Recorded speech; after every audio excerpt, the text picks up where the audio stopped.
ये तांत्रिक महिला कार में बैठकर मंत्रों का जाप कर रही थी। तभी एक खूंखार कुत्ता जोर जोर से भौंकने लगा और अपना सर पटक कर महिला का ध्यान भटकाने की कोशिश कर रहा था, लेकिन बार बार सर पटकने से कुत्ते की जान चली जाती है। महिला ड्राइवर से कहती है, इसे यही दफन कर दो वरना पूरा गाँव निगल जाएगा। कुछ वर्षों बाद इस वीरान घर को खरीदने एक क्रिश्चियन परिवार आया और पुराने मालिक का नाम हटाकर अपना नाम लगा दिया। घर के अंदर एक ऐसा भी कमरा था जो दशकों से बंद था, उन्होंने उसे भी खुलवा दिया। उन्हें नहीं पता था अनजाने में उनसे कितनी बड़ी गलती हो गई है। अगले ही दिन पूजा घर में लगी सारी तस्वीरें आश्चर्यचकित रूप से खुद ब खुद गिर गया, जिससे पूरा परिवार भयभीत हो गया। एक रात जब उसकी छोटी बेटी कमरे में पढ़ाई कर रही थी, उसे धुआं के रूप में एक साया दिखा जिसने बच्ची के शरीर पे कब्जा कर लिया और जोर जोर से कुर्सी पर झूलने लगी। ये देख उसकी माँ उसे कमरे से ले गई। रात में जब आदमी काम से घर लौट रहा था, उसकी स्कूटर खराब हो गया। तभी उसे एक आदमी लालटेन देते हुए कहता है, इसे लेकर घर चले जाओ। वह घर जा रहा था, तभी रास्ते में उसे एक अजीब आदमी मिला जो कहता है, चलो मैं तुम्हें तुम्हारे घर तक छोड़ दूं। जैसे ही आदमी ने बताया कि यही मेरा घर है, अनजान आदमी झट से गायब हो गया।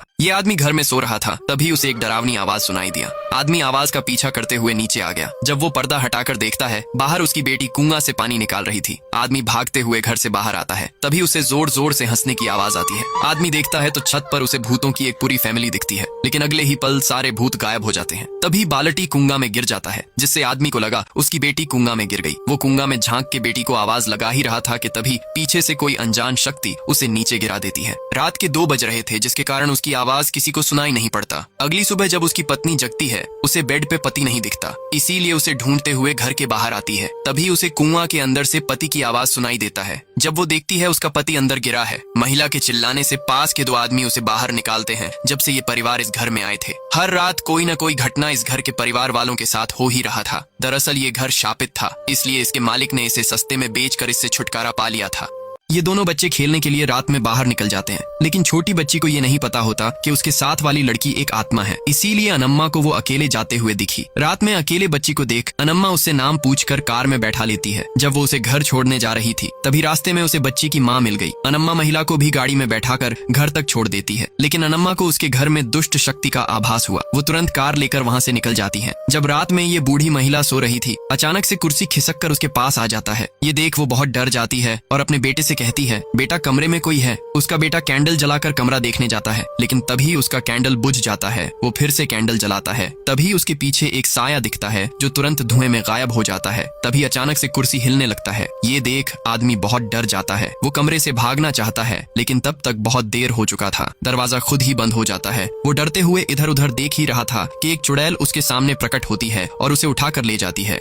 घर में हो रही अनहोनी से परेशान होकर ये परिवार घर छोड़कर जाना चाह रहे थे। तभी अचानक से उसकी पत्नी को लेबर पेन होता है। आदमी पत्नी को अस्पताल लेकर जाता है। तभी अस्पताल में आदमी को अनम्मा कॉल करती है और उससे बताती है कि तुम इस घर को कभी छोड़कर नहीं जा पाओगे। वहाँ की आत्मा तुम्हें कहीं जाने नहीं देगी। अगर तुम फिर भी जाने की कोशिश करोगे तो वहाँ की दुष्ट आत्मा तुम्हारे पूरे परिवार को समाप्त कर देगी। सुबह होते ही आदमी की बेटी कॉल करके बताती है, पापा किसी ने दादी को मार दिया है। पता चला कि रात में दादी जब सामान समेट रही थी, उसी समय कोई अनजान शक्ति उसके सामान को बिखेर देती है। फिर जब दादी उसे देखने ऊपर जा रही थी, तो कोई दुष्ट चुड़ैल उसे सीढ़ियों से धकेल के गिरा देती है, जिससे दादी की जान चली जाती है। जब ये बात अनम्मा को पता चला, वो घर में हो रही घटना को समझने के लिए दादी का कमरा जाती है। उन्हें घर में काली शक्तियों का अनुभव होता है। तभी कमरे में एक विकृत चेहरे वाली बूढ़ी महिला की आत्मा दिखाई देता है। जब अनम्मा उससे बात करना चाहती है, वो हवा में कहीं गायब हो जाती है। अब अनम्मा को सब कुछ समझ में आ चुका था, इसीलिए वो दादी की लाश के साथ उसके पति की तस्वीर भी दफना देती है। लेकिन अगले ही दिन वो तस्वीर फिर से दीवार पे टंगा मिलता है।